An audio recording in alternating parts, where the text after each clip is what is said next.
सबसे पहले आज की तमाम बड़ी खबरें नॉन स्टॉप न्यूज में। पश्चिम बंगाल के दक्षिण 24 परगना में आज बीजेपी के राष्ट्रीय अध्यक्ष जेपी नड्डा के काफिले पर हमला हुआ। टीएमसी कार्यकर्ताओं ने काफिले को रोकने की कोशिश करते हुए पथराव किया। नड्डा के काफिले में मौजूद पार्टी के महासचिव कैलाश विजयवर्गीय और मुकुल रॉय की गाड़ियों पर भी पत्थर बरसाए गए। इस हमले में कैलाश विजयवर्गीय की गाड़ी के शीशे टूट गए और ड्राइवर को भी चोट आई। इस घटना के बाद डायमंड हार्बर में एक जनसभा में जेपी नड्डा ने कहा कि टीएमसी कार्यकर्ताओं ने प्रजातंत्र का गला घोटने में कोई कोर कसर नहीं छोड़ी।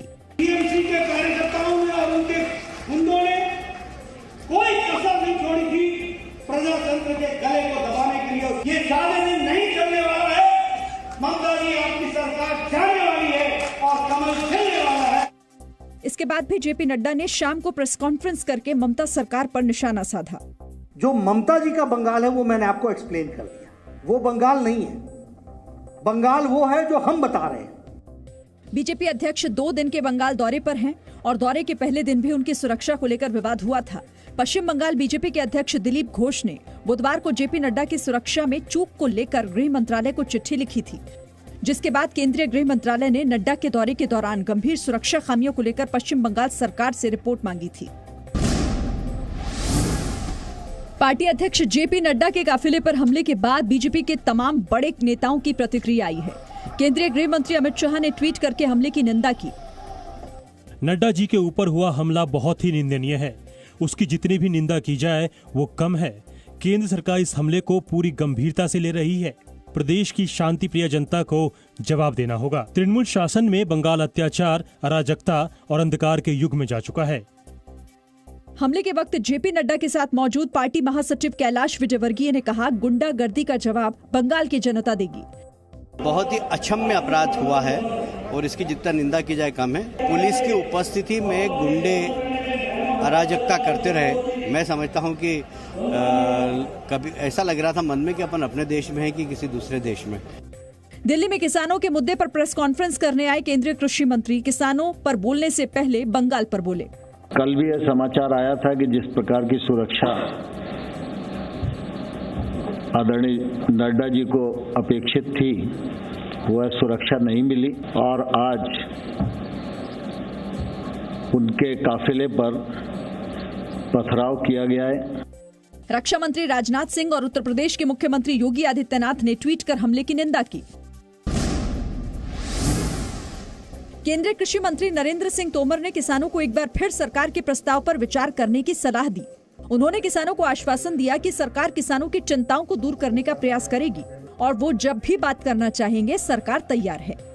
सरकार वार्ता के लिए पूरी तरह तत्पर है और निश्चित रूप से हम वार्ता के लिए तैयार हैं। वो जैसे ही उनकी सूचना आएगी हम वार्ता करेंगे।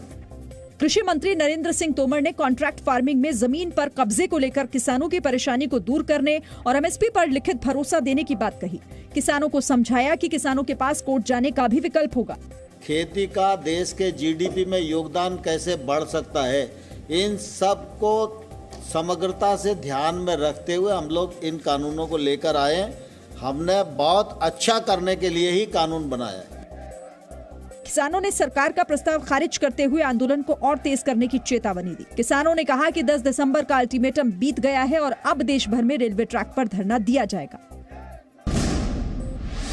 एनसीपी अध्यक्ष शरद पवार यूपीए के नए अध्यक्ष बनाए जा सकते हैं। सूत्रों के मुताबिक यूपीए चेयरपर्सन सोनिया गांधी का स्वास्थ्य सही नहीं है और वो बतौर यूपीए अध्यक्ष अपना पद छोड़ सकती हैं। सूत्रों के मुताबिक ज्यादातर पार्टियों को यूपीए में राहुल गांधी का नेतृत्व स्वीकार नहीं है। ऐसे में शरद पवार की दावेदारी सबसे बड़ी है। सूत्रों का कहना है कि शरद पवार पर महाविकास अघाड़ी की ही तरह राष्ट्रीय स्तर पर विपक्षी दलों को एकजुट करने की जिम्मेदारी होगी। प्रधानमंत्री नरेंद्र मोदी ने आज नए संसद भवन का शिलान्यास किया। मंत्रोच्चार और पूजा पाठ के साथ नए संसद के निर्माण की आधारशिला रखी गई। समारोह में सर्वधर्म प्रार्थना भी की गई। शिलान्यास के मौके पर प्रधानमंत्री मोदी ने कहा कि आने वाली पीढ़ियां गर्व करेंगी कि नई संसद आजाद भारत में बनी है। आने वाली पीढ़ियां नए भवन को देखकर गर्व करेगी कि ये स्वतंत्र भारत में बना है। शिलान्यास समारोह में लोकसभा स्पीकर ओम बिरला, राज्यसभा के उपसभापति हरिवंश, गृह मंत्री अमित शाह और रक्षा मंत्री राजनाथ सिंह समेत करीब 300 मेहमान मौजूद थे। कार्यक्रम में कई देशों के राजनयिक भी मौजूद रहे। नए संसद भवन को बनाने में करीब 971 करोड़ रुपए खर्च होंगे। 2 साल बाद 2022 में आजादी की 75वीं सालगिरह के मौके पर नए संसद भवन को पूरा करने का लक्ष्य रखा गया है। इससे सुंदर क्या होगा, इससे पवित्र क्या होगा जब भारत अपनी आजादी के 75 वर्ष का पर्व मनाए, तो उस पर्व की साक्षात प्रेरणा हमारी संसद की नई इमारत बने।